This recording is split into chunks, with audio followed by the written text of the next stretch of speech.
Auburn drops their fifth straight Iron Bowl, losing to Alabama 28-14. Let's talk about it.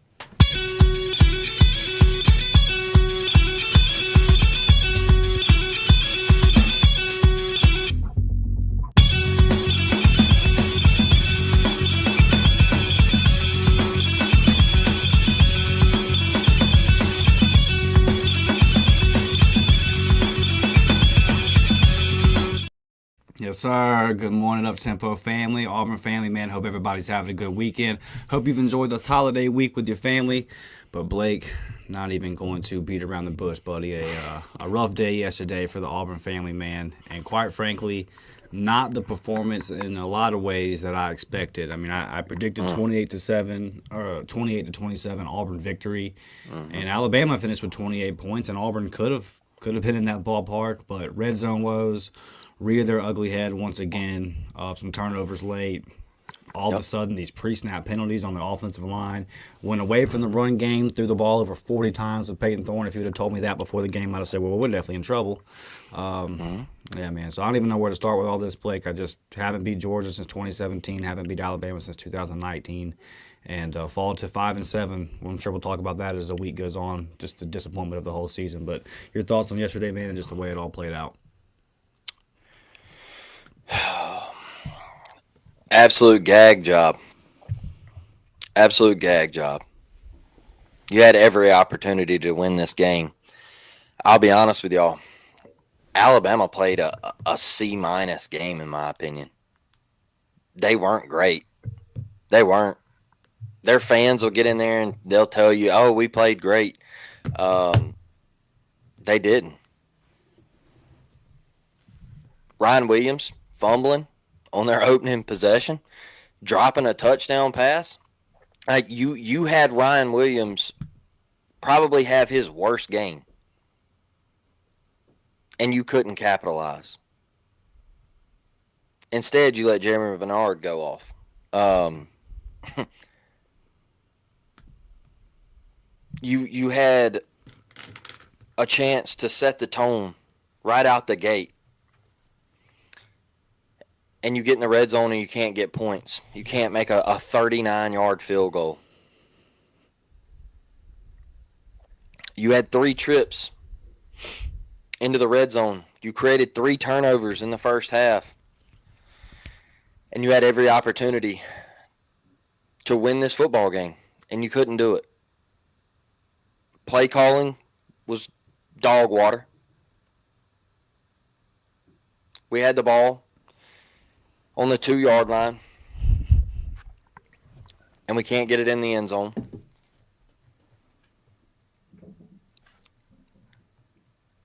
We threw the ball 40 times, 41 times with Peyton Thorne, y'all.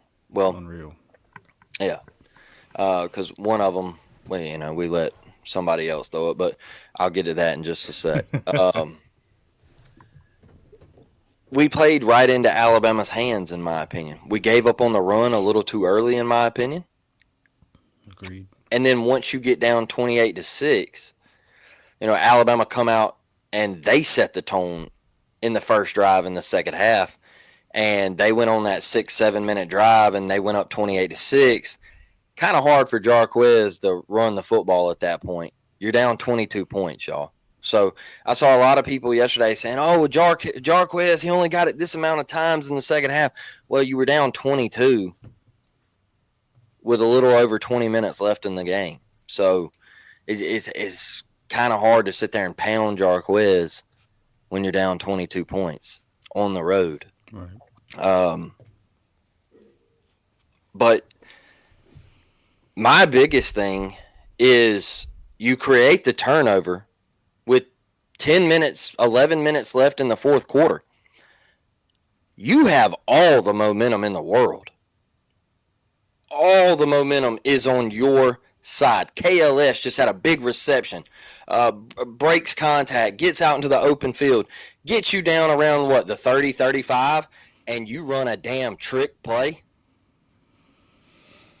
to Jarquez. Here's my biggest thing.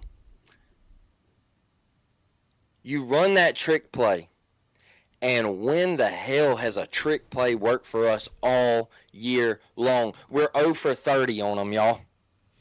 And they've been disasters, Blake. They haven't just failed; they've been disasters. I think back to remember when we direct snap to Jarquez, it hands off to Peyton, and he throws it. It ends up being an intentional grounding. Like they've all been terrible. What about the what was it? The one at Missouri was or against Vandy. Vandy, excuse me, against Vandy. Oh God. Yeah. Yeah, that one was brutal. That one was. We got a fake punt in there somewhere, don't we? Yeah. So my thing is, you were moving the ball. Cam had just showed you that he couldn't be stopped. KLS, they were having trouble with KLS, and you decide to run that. Awful play calling. Awful. And then my biggest thing is you get in a press conference and you say that Jarquez wasn't coached enough to throw it back to PT. This is not on Jarquez Hunter. Yeah. This is on you. Start taking blame for the shit that you call. Excuse my language, but I'm sick of it, man. Start taking full responsibility for these boneheaded calls that you make. There was no reason to call that trick play, man. None. Zero. You weren't fooling a soul. Exactly what was happening. As soon as it happened, I said, oh no. And there it was. Pick. Threw it right to him. He didn't even have to freaking move. Unacceptable, man. You had every ounce of momentum on your side. Every bit of it. Auburn fans were starting to feel a little life. The players were starting to feel a little life. And then you call that. Pathetic, man. Absolutely pathetic. I'm to the point where you're sad to see it go. But man, you feel relieved. You don't have to watch this BS anymore for another 8 months. You don't have to sit down and worry about this piss poor product that we put on the field. And Dustin, you give us hope last week. That's the thing, is you give us hope last week. And now we had to watch this blunder. Shout out to the Auburn defense, man. You did your damn thing. You created 4 turnovers against a very high-powered offense. And you gave your offense every opportunity, and they couldn't make it happen. Yeah, we got a super chat here touching on that. You see it there from Al. It never lets me pull up the super chat, Blake. I got you. But Alan says you get 4 turnovers and you still get 20 points. Now that's just sad. And appreciate you, Alan, for the super chat there, buddy. Yeah, it's insanity. Now Jalen Milroe still had over 100 yards, and my key to the game was you can't allow Jalen Milroe to do what he did with his legs. It was funny. Nathan King over at 24/7 tweeted out after that first touchdown. He said DeMarcus Riddick dives out and misses Jalen Milroe, something to that effect, and Jalen Milroe scores. And a bunch of Auburn fans were pissed at him, saying, "Why did you tweet this?" It's like he described the play. It just happened. You see what I put? Yeah, I saw it. Yeah, like he didn't lie. Yeah, I mean, why are you getting mad at Nathan King for posting the truth? Yeah, he literally just described the play. That was kind of funny. Yeah, and if you're DeMarcus, I'm not really I still have no problem with the comments because I don't think they had anything to do with the game, right? But it just, when you get your ass beat, it makes you look silly. And Bama fans were letting him know when he was walking off the field, I thought you said you were never going to lose to us. Telling him to look at the scoreboard. And that's part of it, man. If you're going to talk the talk, you better be ready to walk the walk. The 4 turnovers was great. Like Jalen McLeod, it was nice to see you. He made an appearance. That's what we were kind of expecting all year. Keldrick Falk continues to be the monster that he was. Blake, I think over the last 2 games, buddy, the lack of depth on defense really, really kind of started to show. And I've praised DJ Durkin all year. We'll do a final report card here in the next week or so and go through everything. But obviously, I'm going to give DJ a high grade. But the problem that I do have with this is 12 of 18 on 3rd down. 3-man fronts. The 3-man fronts on third. I mean, you come right out the first 3rd and 8 we faced right out the gate. You rush 3, and they get 10. Yep. And there's sometimes, man, it'll be 3rd and 5, and the DB's 9 yards off the ball, and that's that Ted Roof stuff. I don't understand that right there, bro. I don't get that. There was a big, it was like 3rd and 9, 3rd and 8, and I think Cam was like 11, 12 yards off the ball, bro. And I Yeah, was like, you know what they're doing? They're just gonna throw a screen to Ryan. Sure enough, Milrow snaps it, he throws it out to Ryan. Ryan picks up the first down easy. I was like, look, y'all, the 3-man fronts. I think when I talk to my dad, he says, "Hey, that's Big 12 shit. it is. That's what the Big 12 runs. All right. That's the reason their games are 55 to 52 every Saturday. Okay. Because you rush 3, you give the quarterback all the time in the world. You're not getting pressure. He can sit back there and play a game of chess. Your DBs are having to cover wide receivers for 6, 7 seconds. It don't work like that, y'all. You want a man who's backpedaling and got to come out of a break to cover a dude who's running a 4.3 40 for 6 and 7 seconds? Come on, man. Like this, you can't rush 3. Like you can at least give me 4, man. I'm not saying you got to bring the house every single time. But at least try to heat a quarterback up, Dustin, that absolutely struggles with pressure. Yeah, I'm hoping, man, that it's a lack of depth because as the season went on, like I expected to see, we knew that it was the guys you had brought in the portal, the Isaiah Rakes, the Philip Bleedy, and those guys looked to me yesterday like they got tired as the game wore on. Malik Blockton is a freshman that cracked the rotation, and we kind of talked about this at the beginning of the season, and it didn't show a little bit until later.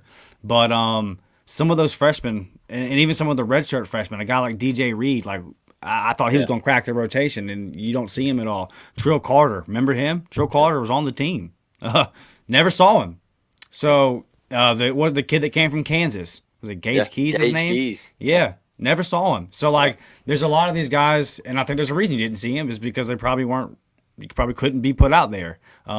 If you're struggling with depth issues and you still don't put certain people out there, that's a very telling thing. So what my hope is, because I like everything else TJ Durkin has done. What my hope is that has a lot to do with it, and it still doesn't excuse it.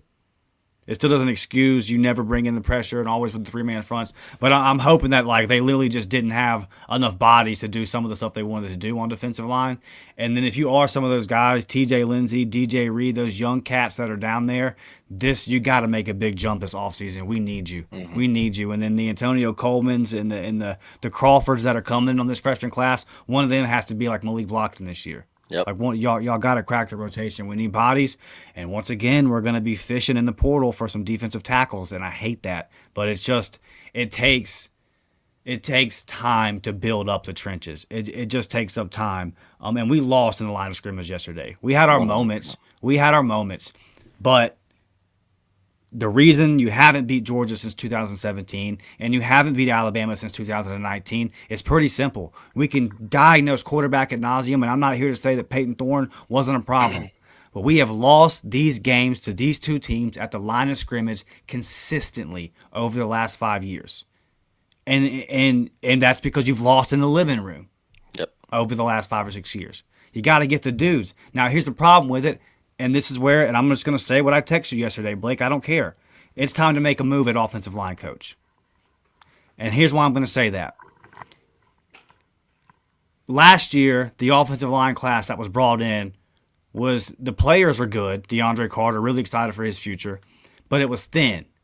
And we were but we all kind of understood. Anybody that followed recruiting knew, like Alabama, Georgia, Mississippi, Florida, really, really thin on offensive line. Last year, Auburn was going to Utah. You had to go get DeAndre Carter from California. We were trying to get kids from Michigan. We were going everywhere trying to bring offensive linemen in. They just weren't. They was just a thin class, a very unusually thin class last year on offensive line. So you only signed, I think it was 4, but it was a very thin class. Okay. You lose a commitment yesterday. Tavares Dice, a kid that Auburn did everything they could to keep in the boat. You just lost the recruitment. And then I'm watching a 1st and goal from the 3 where you get backed up and have to kick a field goal. Because when it comes time to win at the point of the attack, this Auburn team never did it. Jarquez Hunter's rushing stats look great. And he had his moments. But time after time after time on 3rd and 1, 3rd and 2, 3rd and goal, when we had to get it, them boys got blown up. Blown up.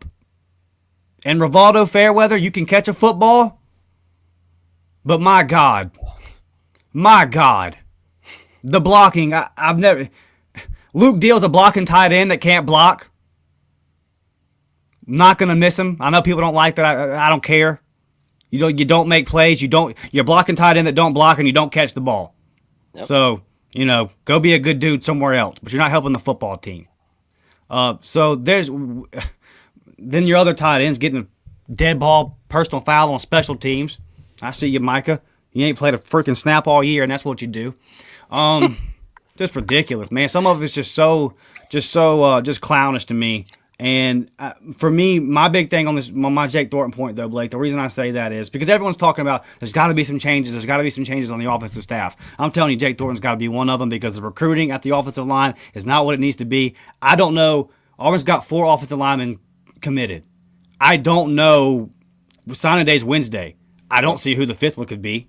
I don't see. You lost Carday Smith out. Yeah, the Spencer Dolan thing it kind of looks like Auburn said, "Hey, we're going other places," but you do that and then you lose Dice. So all of a sudden you've gone from 6 to 4 in a week. Like 4 is not enough. 4 is not enough. It's not enough.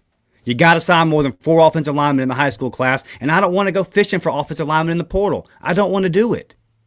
So that situation has been very frustrating to me, and I just think that a change is needed there because I see the offensive line is just still too inconsistent. They're too shaky. There's too many miscommunications. I mean, there was the one where they did the stunt, and Joyner just never looked like he was ready for it, right? And there's just been too much of that.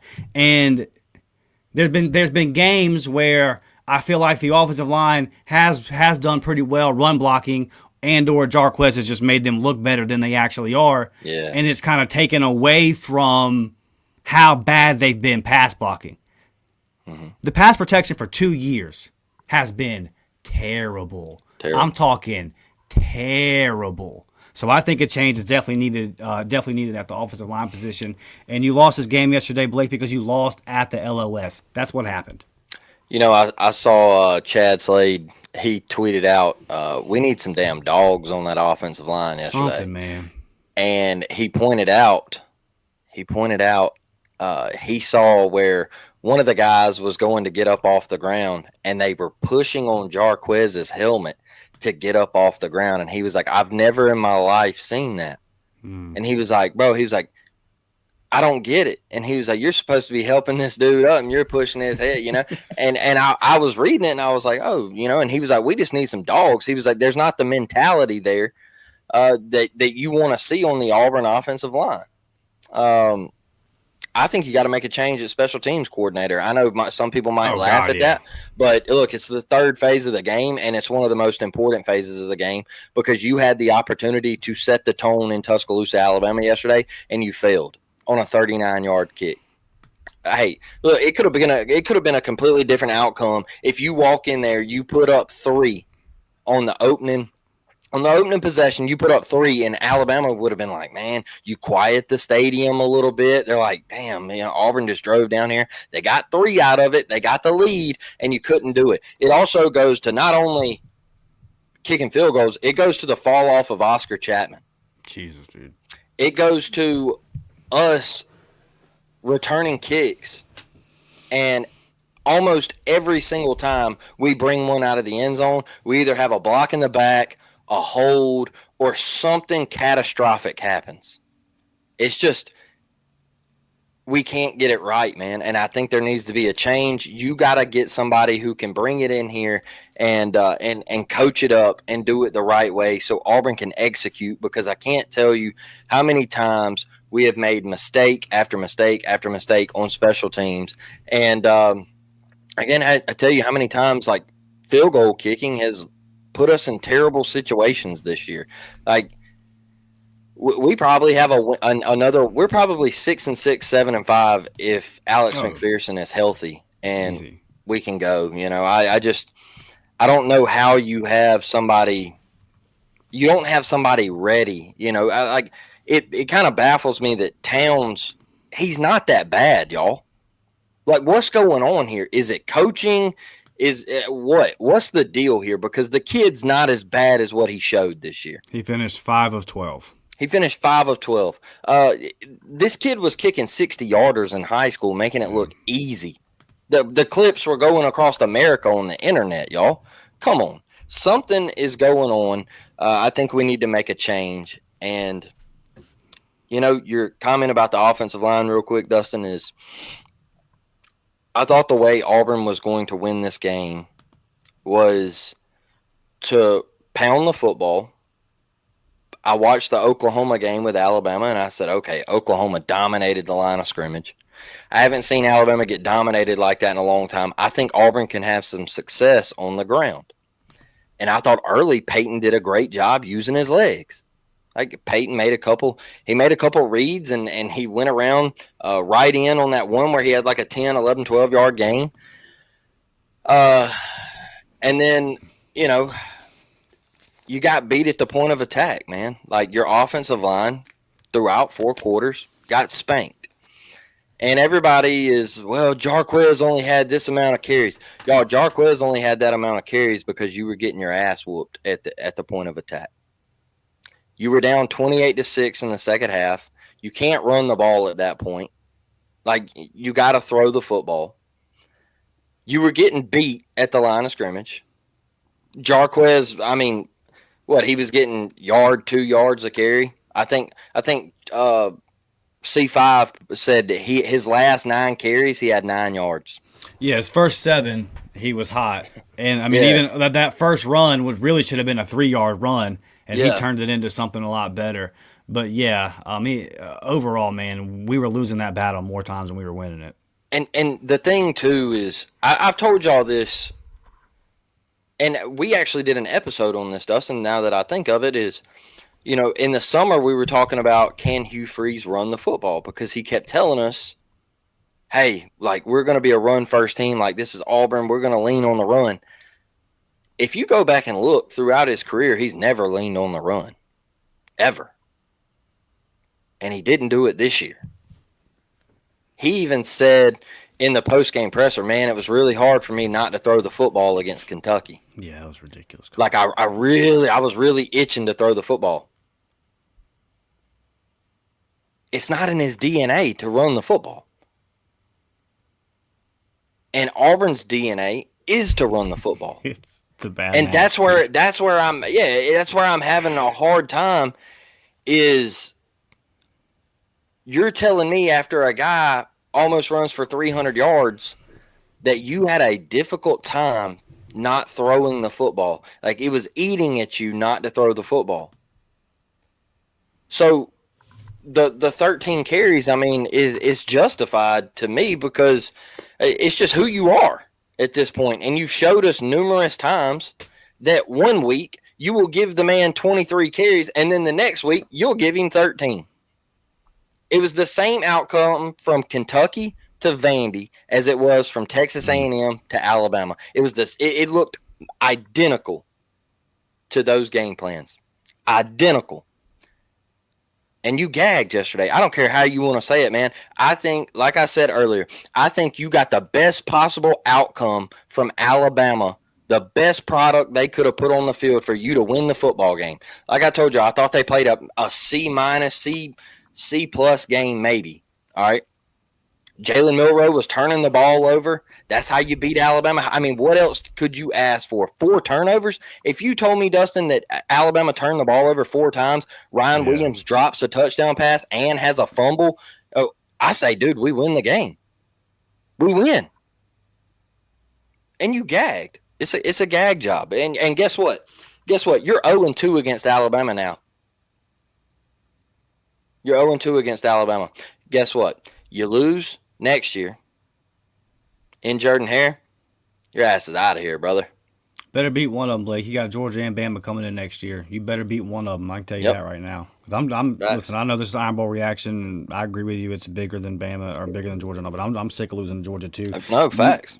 My frustration with that is we've just accepted it. Not me and you, but I've kind of watched our fan base just accept the Georgia situation. Like, yeah, we just don't have a chance in that one. They blow us Yep. out every year, and that pisses me off. And Georgia Tech walked in there.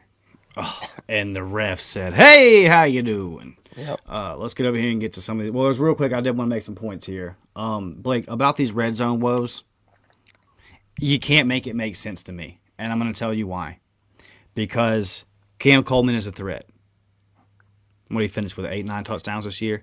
Kid's a beast. Okay, he's the most talented wide receiver that we've seen. It's just I tell you one change I don't want to see. That's Marcus Davis.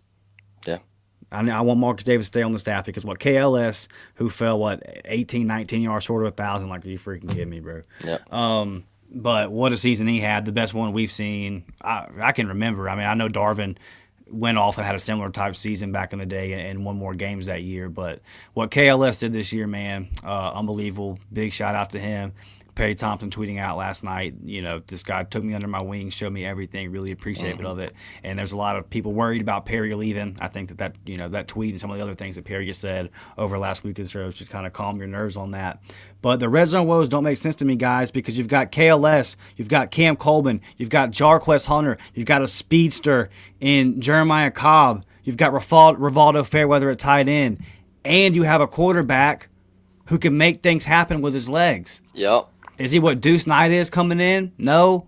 But he's definitely serviceable. You definitely have to respect Peyton Thorne's legs. And I would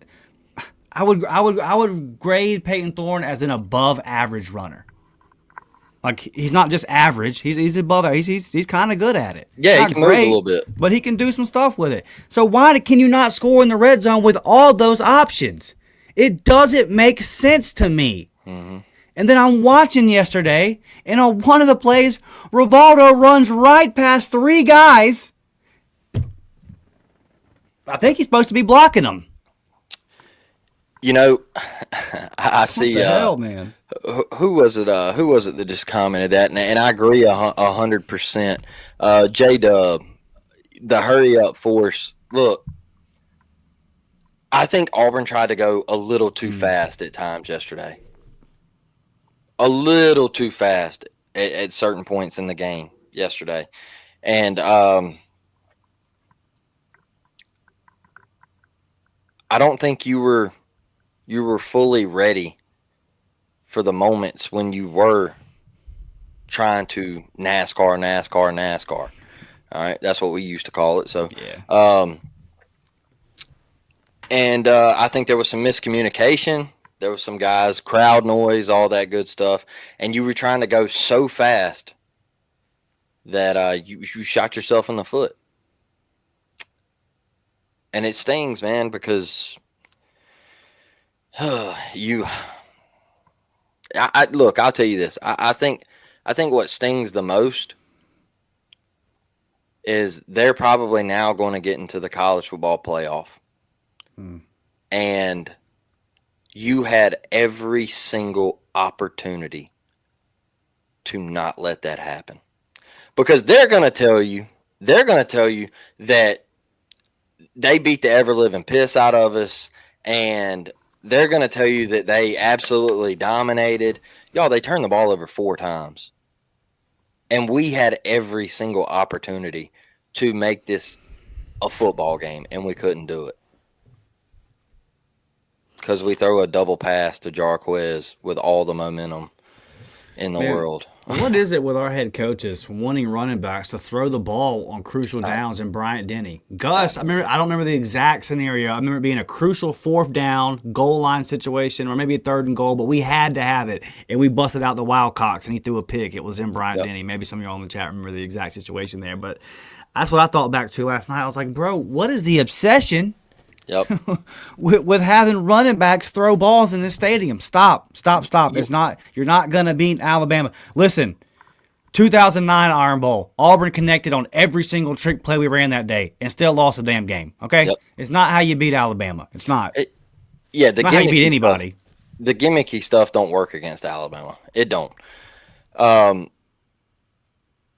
my buddy, he posted something yesterday about Auburn going into Tuscaloosa and getting a dub, and I put on there, this is the most confident I've been since 2014 of going in there and winning. That 2014 game, I was there in Bryant-Denny, and we pick off Blake Sims 3 times in the first half, and we still give up 55 points and lose the game. And it kind of mirrored everything that happened in that game, mirrored what happened yesterday.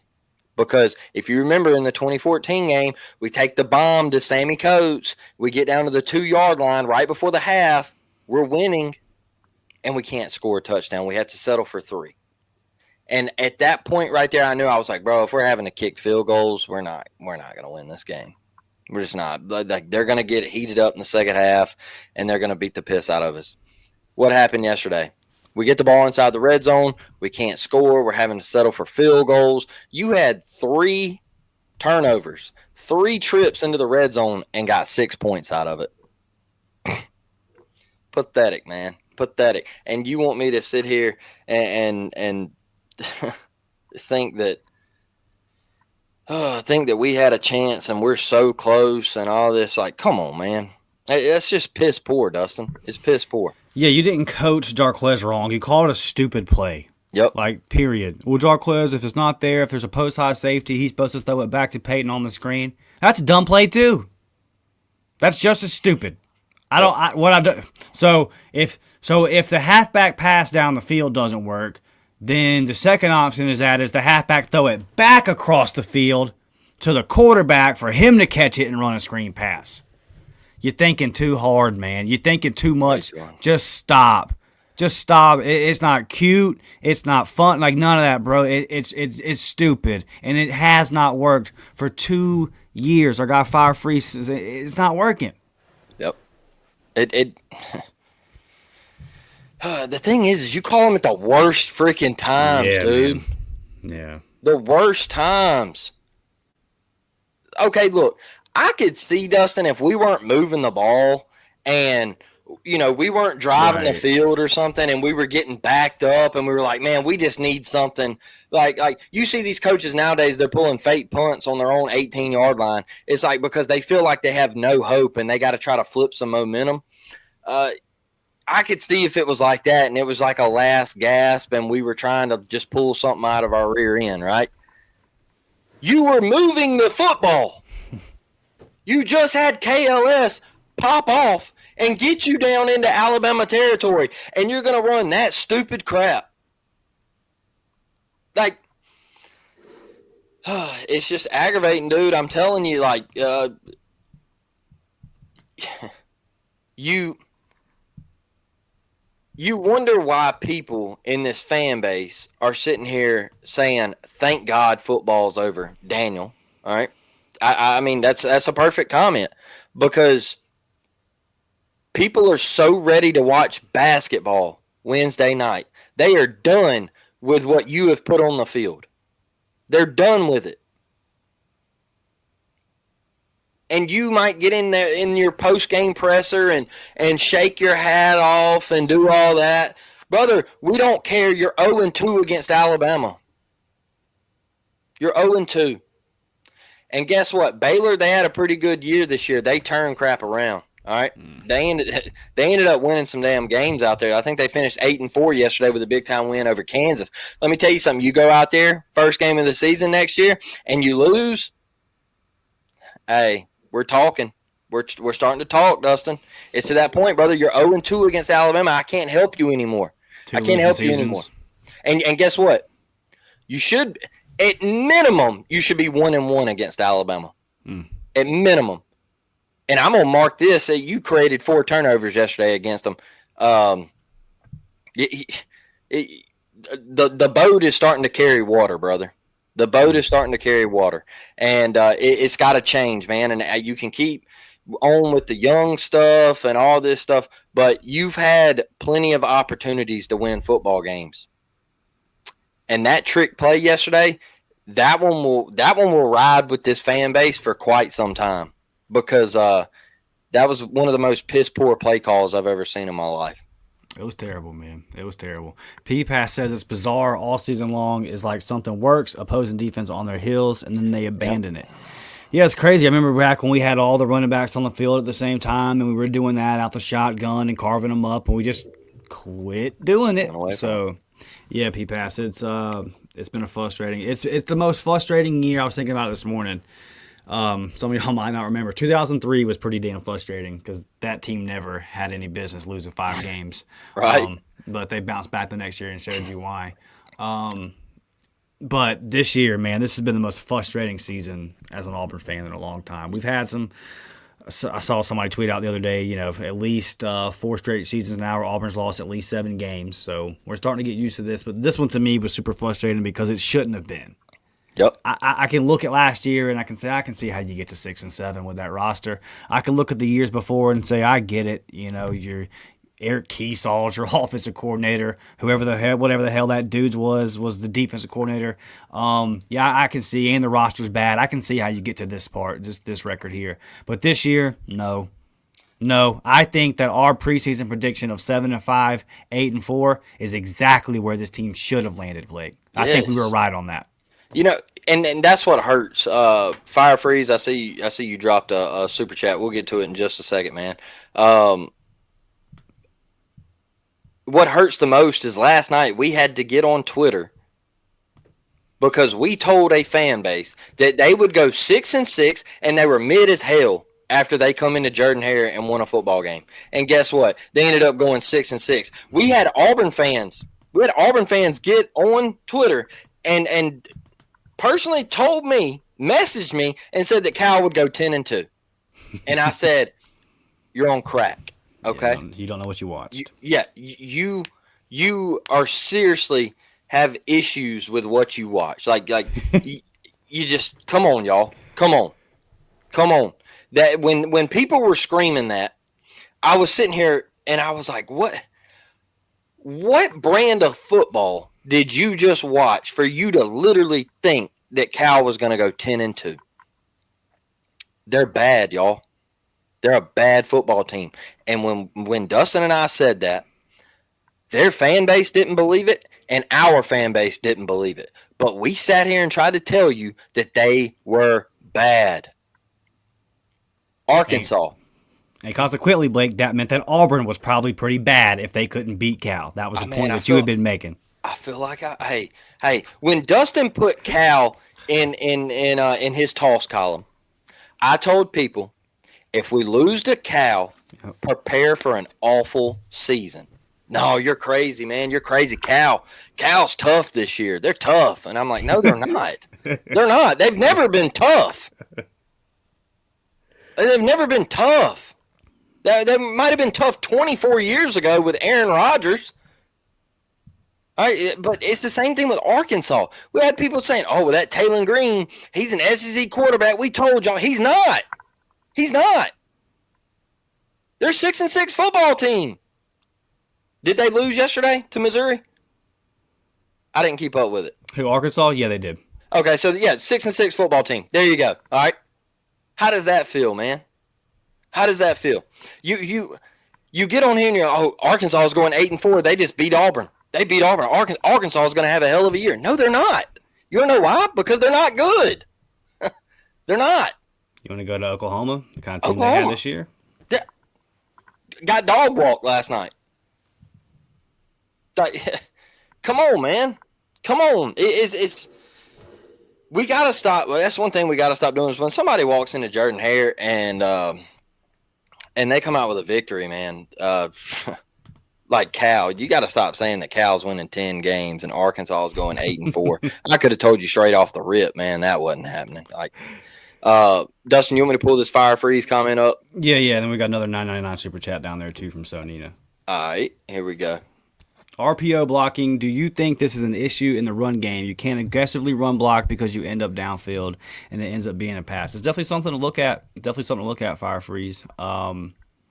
There's just a whole lot of questions, and I think the most frustrating thing about this season is I look at the offense and I say, Okay, if you would have told me KLS was going to finish 19 yards short of 1,000 before the season, I'd have said sign me up. If you would have told me that Cam Coleman's numbers were Cam Coleman's numbers, I predicted a little bit of a bigger year for him, but like make no mistake about it, for a true freshman, he finished pretty damn strong. He finished pretty strong. He definitely looked like after that Kentucky game, he got it going. There's so much about the offense, and then you had Jarquez who ran for over 1,100 yards, and we feel like he didn't get the ball enough. There's so much about it that it's like it worked in a lot of ways, but you ultimately weren't able to score points. And to specifically to the RPO blocking, Hugh Freeze is getting paid to figure that out. You know what I'm saying? Like they got to figure it out. Somebody texted me, our boy Brett texted me last night, and he said, "What do you think we should do with offensive coordinator?" I'm gonna answer your question live on the air here, Brett, because I didn't have time to text you back. I had to put the phone down and just get away from it all. I don't care anymore. I don't care, and it's not. I'm not saying I don't care about what happens. Yeah. I don't care what you got to do, man. I'm over the breaking down of who's calling plays on what down. I'm sick of it. I'm sick of it. And you saw what happened when Gus Malzahn yesterday. He stepped down to go be the OC at Florida State. And I see all these UCF fans saying, man, all this dude ever did was change play calling responsibilities for every 4 games. And I'm like, oh, he did that over there too? I'm just over. As an Auburn fan, I feel like I've been going through this song and dance for 10 years, trying to figure out who the F is calling the plays, man. And I'm tired of that. I don't care anymore. I don't give a shit if Aubie's calling them. I don't care if Andy Burcham's up there calling them. Whoever it is, whatever the scheme is, RPO, whatever, I formation, I don't care anymore, Fire Freeze. How about that? I don't care. Figure it out. The people who are responsible to figure it out need to figure it out. The people that are getting paid money to figure it out, because I'm tired of the excuses. I'm tired of the excuses. I'm tired of watching Auburn's offensive line get moved back every single critical down. Yep.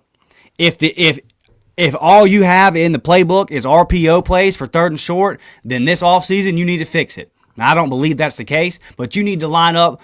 Man, we need to work on the QB sneak. Can't believe I'm saying that about a D1 college team. We need to work on that. We suck at that. Yeah, why didn't we try a tush push yesterday? Because we suck at it. We'd probably fumble it. We'd false start, Blake. We can't line up in that formation. Somebody pop their ass up. It's wild, man. It is, dude. So, Nina, I guess right here with the super chat. Yeah. Expected loss. 1, Coach Hugh Freeze calls plays. 2, QB isn't consistent. PT has a good game against A&M, which means this game would be a bust. 3, kicker issues. 4, players don't seem to know the playbook. Yes, so Nina, thank you for the $9.99 super chat. We appreciate it. Yeah, I agree with you. You know,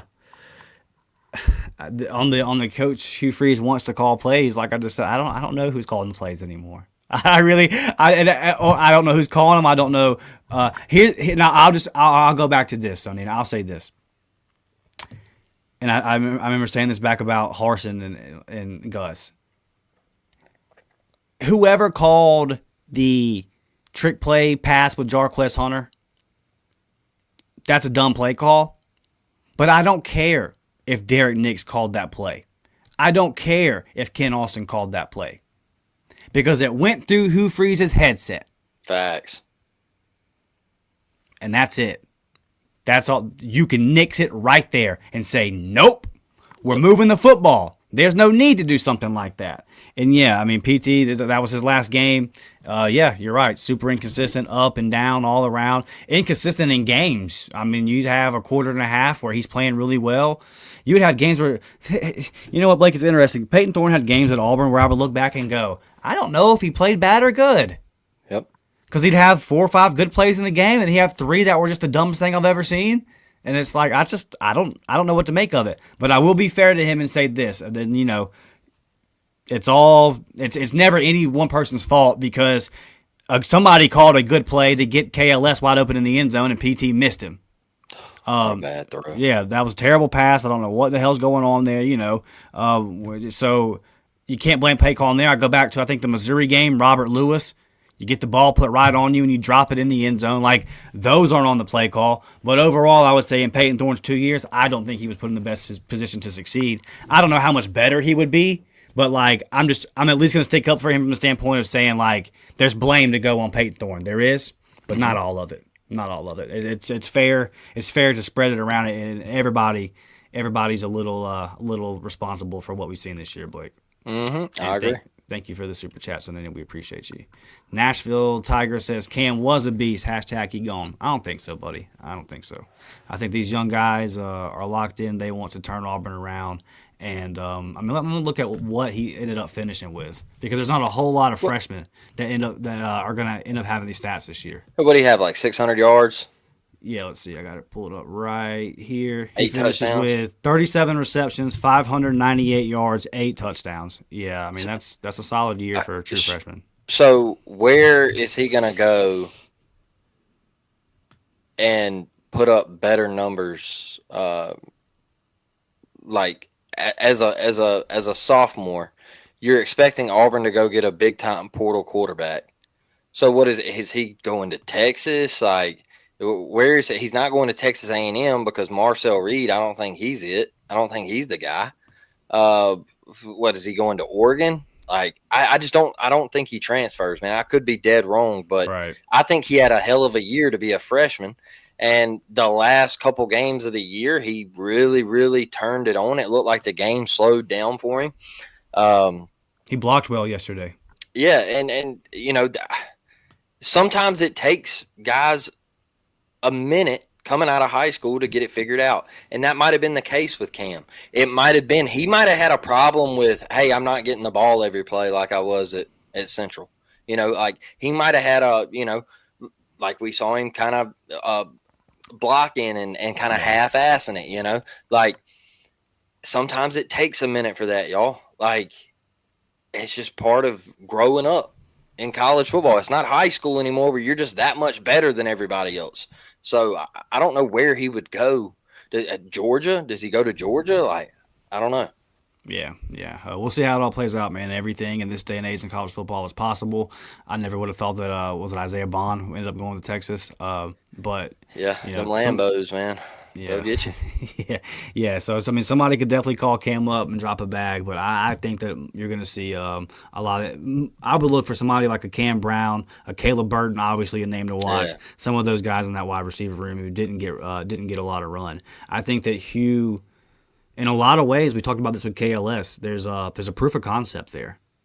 There's a proof of concept in saying, look at your numbers, like look at your production. It's here, and then you could tell Cam, with KLS moving on, that's only going to be more for you. So yeah. I would be surprised if Cam Coleman, if next year goes bad, then you might see a lot of guys from last year signing a class that were big time start to go elsewhere. But I think those guys, man, 5-7, you had a lot of close losses, and that's the thing too that's important to remember about this.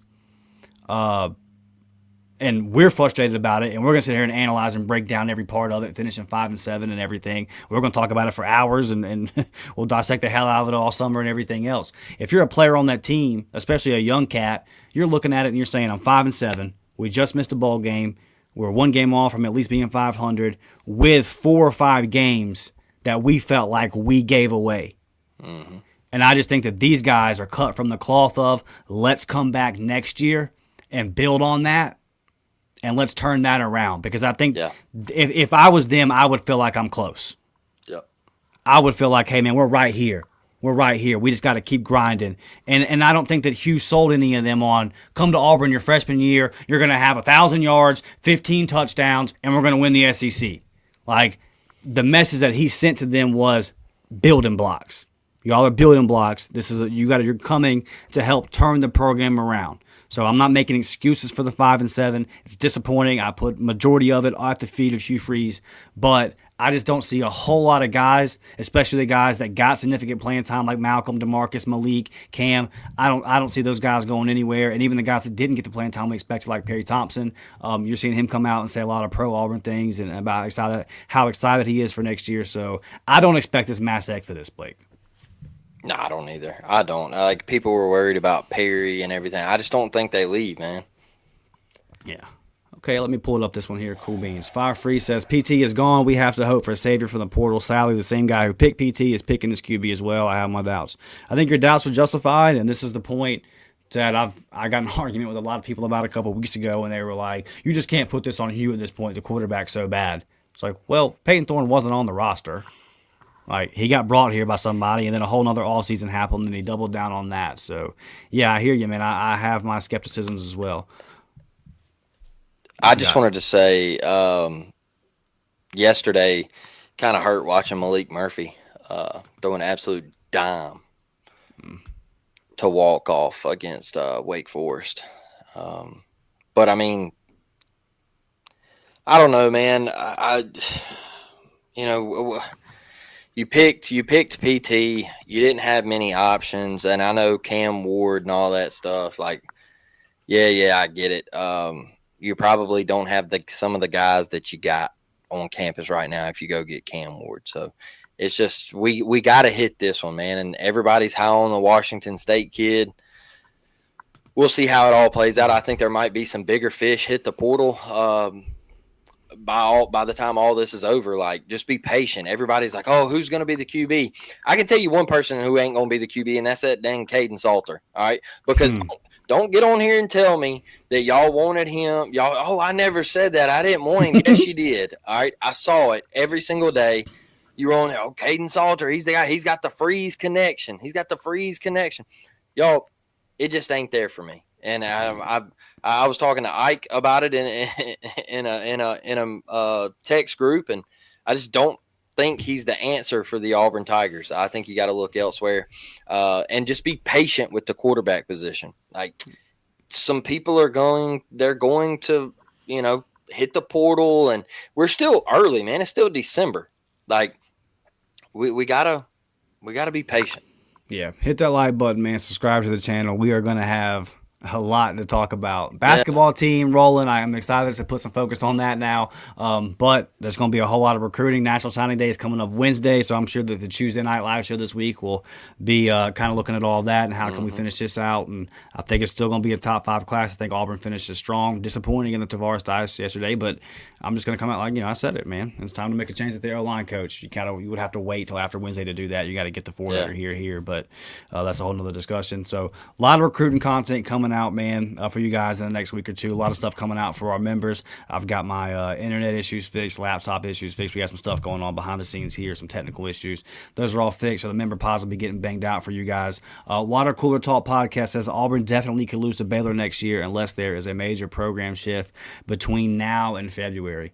Absolutely, buddy. And go over there and follow and subscribe to those guys at the Water Cooler Talk podcast. I'm sure we'll be on with them soon. They do a good job over there, man. They're a fun group to watch and listen to. So sub to them. And Daniel says congrats on the 2K. So I guess we hit 2K on this live. So listen, man, thank you guys. We greatly appreciate it, man. The Auburn family, y'all were the best. 5-7, extremely disappointing year. Not what the hell I expected, but there's a ton of you guys that have come in here and been consistent and been faithful with your donations, your super chats, your memberships, and all that. And we just can't thank you enough, man. And we're very, very happy. We built this thing from the ground up, Blake. 2K, man. Hell yeah. Yep. Thank you, guys. Sonina says, low expectations for improvement next year. Same coach. Not sure he's learned anything. Coach Hugh Freeze doesn't seem to realize the issue. Your thoughts, Blake? My TV just cut on. I don't know. That was weird. I don't know. Got a ghost over there, bro. Yeah, man. Weird. Super weird. My TV just cut on.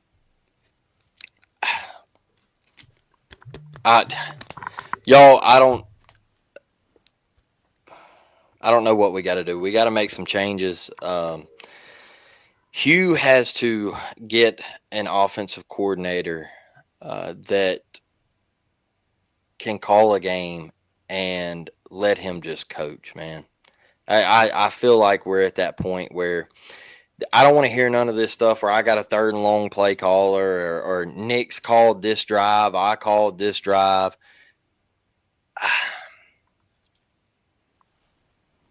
I thought Durkin was phenomenal.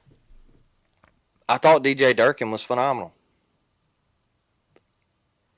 If you would have told me he was that good, he was going to be that good at the beginning of the year, man, 5-7 is not what I thought we would be. And I feel like this is on Hugh, man. It's Hugh. Is everything on Hugh? No. All right, because there's been some execution, dropping passes, dropping touchdowns, fumbles, all that stuff. Look, it's not solely every little thing on Hugh, but majority, when you start losing games the way you're losing them, it goes to Hugh, man. And then you give your, oh well, he wasn't coached this, he wasn't coached that, brother. You're not throwing Jarquez under the bus. You're throwing yourself under the bus. Yeah. He's not throwing players under the bus at that point. He's throwing himself under the bus because you're telling me you're not doing your damn job. And it's got to change, Hugh. It's got to change, man. Like you have to go get a guy, and don't give me a scapegoat, all right?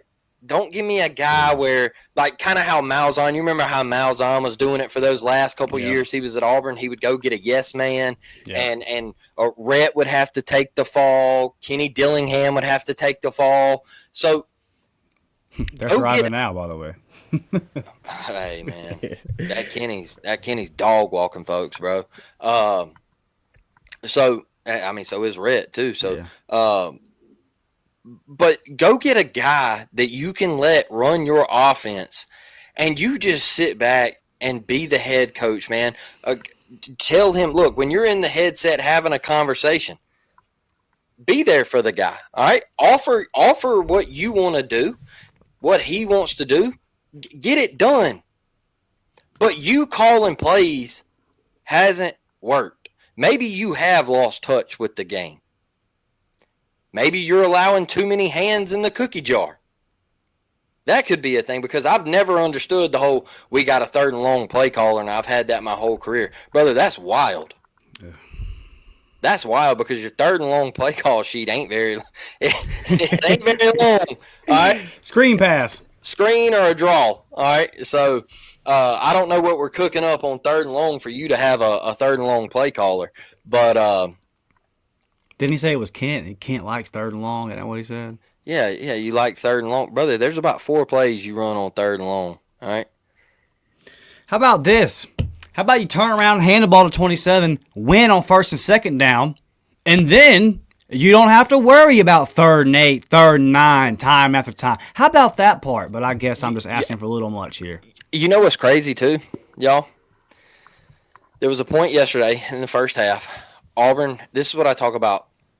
It's crazy to me. It's wild. It's baffling. It's not Auburn football.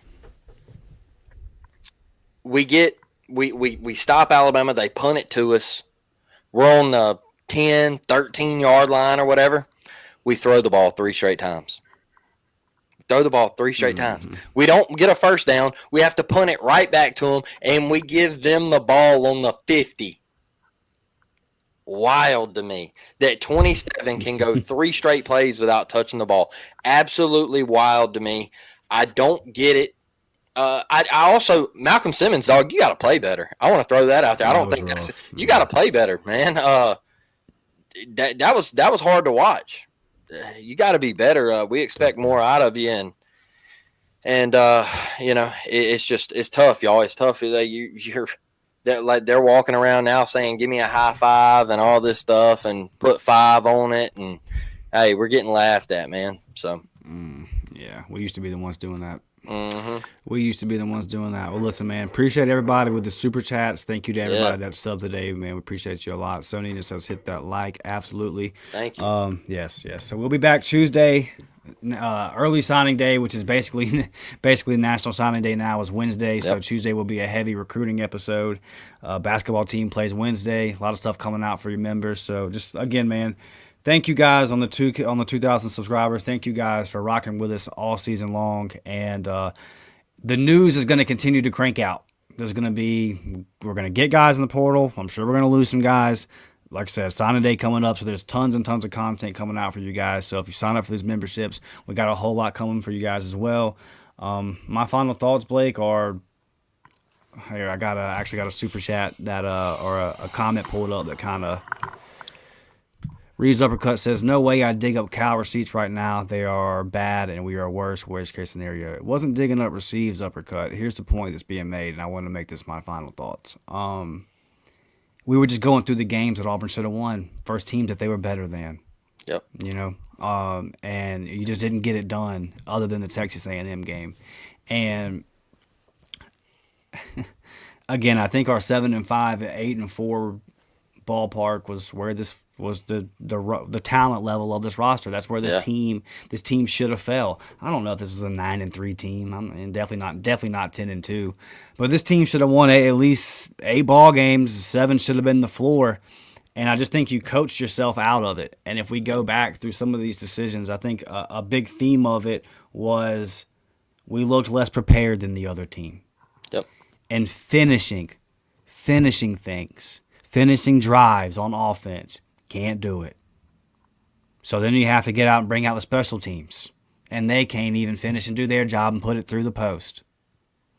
And then the defense will get a good play on first down. And they'll get a good play on second down. And then on 3rd and 9, they give it up. They can't finish. And then obviously, Cal game, Arkansas game, Oklahoma game, Missouri game. 4 games right there that you had in the bag. Mm-hmm. Got no business losing any of those games. None of them. And yet, you can't finish. So the message this offseason seems pretty simple to me. You got to improve quarterback. That's the most obvious thing. That's the thing that will be talked about until the wheels fall off this summer. You got to improve the line of scrimmage. I think a change needs to be made at offensive line coach. I think a change needs to be made at offensive coordinator, and maybe the whole offensive scheme kind of overhauled and some things done different. A lot of that will probably be based off of what quarterback you go get. But do that. Put a system around the players. Don't try to get a guy to fit that doesn't fit. Go get a guy that fits what you want to do, or if you go get the guy that you want, run the stuff that works for him. But this discombobulation, this disorganization, this lack of identity, this 1 week we're this, the next week we're that, Hugh Freeze, listen to me, buddy, if you could ever hear this. The wildest thing I've ever heard an Auburn coach say is after a running back ran for 270-something yards on the road in the SEC, is you saying, I struggled with that. Yep. Buddy, I'd have handed him the ball 5 more times if I had to. What are you talking about? If the sticks are moving, the sticks are moving. Who cares? And yes, I as an Auburn fan, and the way that I've grown up, I prefer the run game. If you were just like, Dustin, how do you want Auburn to win? I would say turn around and hand it off, pound it down their throat, and beat them that way. That's just the way I want to see us win games. I'm a product of the Tommy Tuberville era, right? But if we were throwing the ball 45 times and carving them up, I wouldn't go, stop, because I want to see us run the ball because we're Auburn. I wouldn't say that. I would be like, carve them up, baby. Throw it 60 times. If the sticks are moving, the sticks are moving. This team's got to learn how to finish. This team's got to learn how to get out of its own way. This Auburn football team, this roster, I don't want to hear shit about a talent gap. This team had no business going 5-7.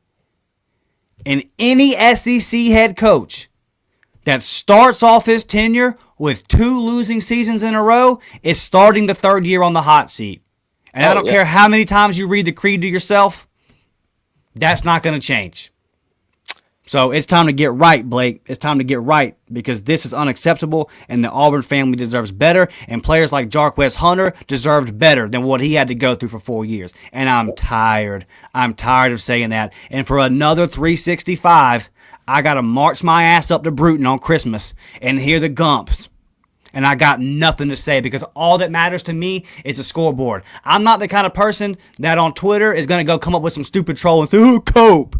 People don't even know what the word cope means. That's the most overused word on social media. They apply it when it doesn't even apply. I'm not going to do that. You beat us on the scoreboard. And y'all know me. I get killed for it all the time. I didn't pick Auburn to win with my heart. I thought Auburn was going to win. Yeah. Sure. And I can make the argument that if you finish in the freaking red zone. So I'm tired of all that, Blake. And Hugh Freeze, Hugh Freeze is starting next season on the hot seat. And I hate that. I absolutely hate it. I'm not pulling against him, obviously. I want it to work. I want it to be successful. I think he's about to have a whole lot of positive press come Wednesday. But we have got to get this thing right, man. Enough is enough, Blake. We got to listen to it for another year, man. A whole nother year of this shit, bro. I'll tell y'all my final thoughts real quick. And You know, at the before the season, over the summer, we got on here, y'all, and I truly believed with my whole heart that Auburn could win 9 games. And I told y'all that this Auburn team could possibly, they could possibly go 8-4. If they beat Oklahoma, they could go 9-3. That's how I truly felt, man. I told y'all that Missouri, I felt like we could win that game. I felt like we could win the Kentucky game. And most people were deeming those 3 games, Auburn would go 1-2 in. And they did with Georgia, Missouri, and Kentucky. But I wasn't as low on as a lot of people was on Missouri. Like, I felt like Auburn could win that game. Mm-hmm. And people, I said, it's going to be real weird when Auburn is 9-3 and they're around the college football playoff talk. They're around it. They're not going to the college football playoff, but they're around it. And people are like, man, you're crazy. You're crazy. That's not going to happen. Y'all, a 9-3 team's getting into the playoff. All right? 9-3 team's getting in this year. So, I didn't say Auburn was going. I said there was a possibility Auburn wins 9 games, and they're around the talk. Go look at the schedule, man. The 4 games you mentioned, Dustin, this team's 5-7. This team should have won 9 games. It's there. You should have beat Cal. You should have beat Arkansas. You should have beat Oklahoma. You should have beat Missouri. They were there. Vandy. I could even throw Vandy in there. Is your offense was so bad. Peyton Thorne was so bad. Y'all, this was a failure. This season was a failure. One of the worst, honestly. And I'm gonna hit you like this. I'm gonna hit you like this to end it, y'all. You're starting next year with Baylor as a must-win game. Your playoff next year starts in week 1 with Baylor. If you go to Waco, Texas and lose, it's done, man. It's done. You're like Dustin said, your seat is on fire. But if you go out to Waco, Texas in week 1 next year and you lose, it's dead, man. It's dead. It's just, this fan base they are going to fall apart if you go out there and lose. They are going to fall apart on you. And that can't happen, man. We're better than this. We're better than 5-7. I'm tired of opening up social media and watching Alabama clown on us. And we have to turn to basketball to clown on them back. We have to turn to basketball. They just went to the Final Four in that. We're not a basketball school. Stop. We're not. I'm tired of hearing it. I hate hearing it. It's absurd. Auburn is not a basketball school. Stop. There's a reason why basketball renovations get put off, and there's a reason why Auburn football has a $90 million football-only facility, okay? We're a football school. We always will be till the end of time. Next year is a must-win game, week 1, Hugh Freeze. Get it fixed. I don't give a piss what you got to do to get it fixed, but you better freaking do it, man. We're tired of it. We're tired of watching this crap. It's piss poor. 4 damn turnovers. Jalen Milroe fumbles. Ryan Williams probably has his worst game as an Alabama Crimson Tide player, and you still lose by 2 touchdowns. Get the hell out of here, man. It's piss poor. Yeah, buddy. It's just been, again, the most frustrating season that I've ever went through as an Auburn fan. It shouldn't have been this. JW says this is depressing. It is, brother. Come back Tuesday night, 7 p.m. and it won't be depressing because Auburn is going to sign a top 5 class, and I'm going to hype that damn thing up, baby. So hit that like button, man. Y'all sub to the channel if you haven't on the way out. We'll be back. See you guys Tuesday, 7 p.m. War Damn Eagle forever, man. War Damn.